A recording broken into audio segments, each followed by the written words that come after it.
Welcome to my scientifically informed insider look at mental health topics. If you find this video to be interesting or helpful, please like it and subscribe to my channel. Hello, this is Dr. Grande. Today's question asks, what are the signs of a mother with borderline personality traits in the context of a mother-daughter relationship, or we could be looking at a mother-in-law, daughter-in-law relationship as well. I'll kind of look at both of these angles. So I'll answer this question by looking at the 10 signs of a mother with borderline personality traits. Now, borderline personality disorder is a cluster B personality disorder. It's in the same cluster as antisocial, narcissistic, and histrionic personality disorders. Somebody can have borderline personality traits or features without necessarily having a diagnosis of borderline personality disorder.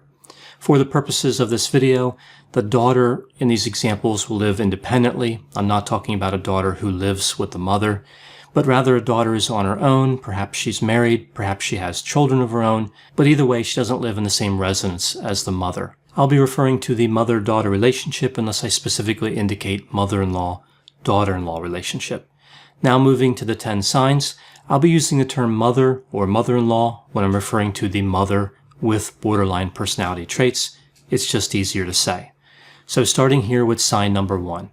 The mother's romantic problems with her romantic interests are brought up frequently in discussions with the daughter. This can really create a boundary problem, especially due to the intensity and the risk involved at this level.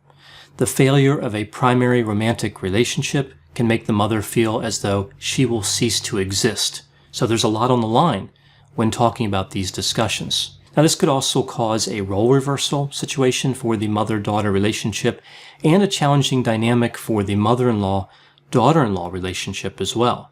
The daughter-in-law may be more open to having these discussions because the relationship dynamics are different. The daughter-in-law may look at these discussions as an opportunity to develop a close relationship with the mother-in-law, only to realize later that the mother-in-law's behavior is destructive. Sign number 2. When the mother is having a severe relational problem with her romantic partner, she becomes more dependent on the daughter and is more likely to accuse the daughter of trying to abandon her. The mother feels particularly sensitive when the primary romantic relationship is highly unstable, which, if we're looking at borderline personality disorder, this would be fairly frequent. The mother tends to direct the anger at people who are available. So this makes sense. It's easier to be angry at somebody when you can have an expression for that anger. If the romantic partner left, that person is no longer available to be a target of the anger. So the mother may turn to the daughter. She may target the daughter. The daughter may pull away because she feels falsely accused. So there's a lot of dynamics that take place here when we see kind of a severe rift in that primary romantic relationship. Sign number 3. The mother makes it clear that there is an unresolved conflict between her and the daughter. So there is this sense that there's a rift here that cannot be healed. It could be because the daughter didn't respond quickly enough to one of the mother's impulsive acts of self-harm, like the daughter didn't rush to the hospital to visit the mother soon enough. It might be because the daughter didn't love or hate whoever the mother loved or hated at that time, so the daughter didn't side with the mother in one of the mother's romantic conflicts. Much of the time, there don't seem to be many good ways to address this rift, and this is frustrating for the daughter. This is due to the lack of insight we see with borderline personality traits.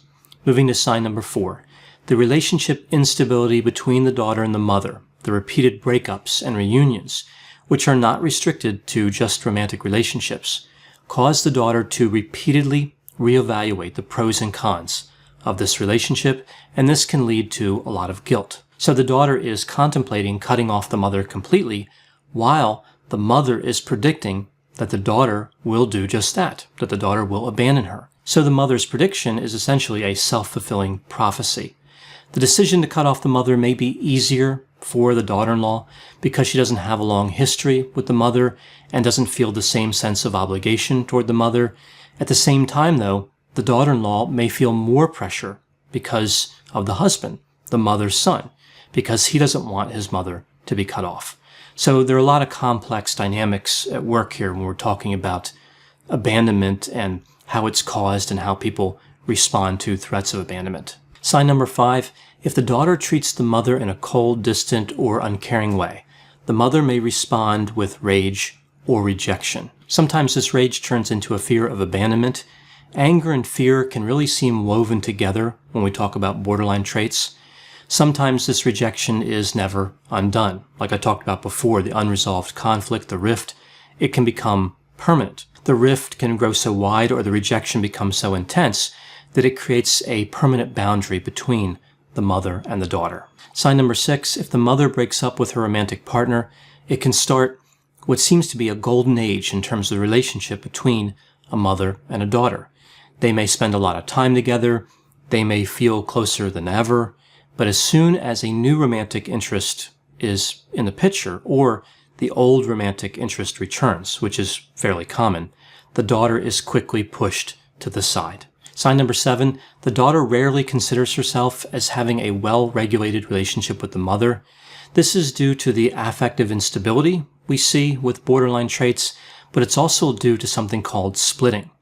This is when the mother looks at people as all good or all bad. So there's no gray area. There's no middle ground. And not only do we see these strong views, again, all good or all bad, but the mother can change her mind very quickly. Somebody can be the best person ever in the morning, the worst person ever that evening, and the next day they're back to being wonderful again. Moving to sign number 8, the daughter learns to be careful when verbalizing her opinion about the mother's romantic interests and how those romances are going. There's no winning because the mother goes from idealizing romantic interest, again, to devaluing. I talked about that before. So eventually the daughter just doesn't offer an opinion on anything to do with the mother's romantic life, reasoning that it's just safer to stay out of it. Now, sometimes it can take a daughter-in-law longer to come to this conclusion because she doesn't have a long history with the mother-in-law, so it's difficult to see the pattern. Moving to sign number 9. The mother's hostile, aggressive, and conflict-oriented relational behavior will alienate her support network, leaving her increasingly isolated and potentially more dependent on the daughter. One reason for this is that people will disengage from the mother. The mother's behavior will evoke negative reactions in people. It will create more social distance between other people and the mother. Another reason for this is that the mother will become more withdrawn socially. As she grows older, she may exhibit more avoidant dysfunction in relationships. So people may be avoiding her, but she is also actively avoiding them. The daughter can resonate with people who have abandoned the mother, especially if the daughter's husband or the daughter's children have been the target of the mother's hostility. The daughter will feel obligated to defend those people, and sometimes that means she's really thinking about abandoning the mother. Sign number 10, when the daughter looks for emotional support from the mother, the daughter may look for the mother to empathize with her. So this relationship, of course, goes both ways. Sometimes the mother is going to look for support from the daughter, but sometimes the daughter is going to look for support. However, when this happens, when, again, the daughter is looking for empathy from the mother's attempts at empathic responding contain a lot of emotional expression, but not a lot of accuracy. This is called inaccurate empathy. For example, the daughter is saying that she is sad and disappointed, and the mother is reacting with excitement or joy. So there's a disconnect. We see a strong reaction, but the wrong one. This is because the mother's affective empathy is intact. This is also called emotional empathy. So this is when a person has an emotional response to another person's mental state. However, the mother has a deficit in cognitive empathy, also called theory of mind. So she can't understand the daughter's point of view. She can't see things from the daughter's perspective. So a deficit in cognitive empathy, but we don't see a deficit in affective empathy.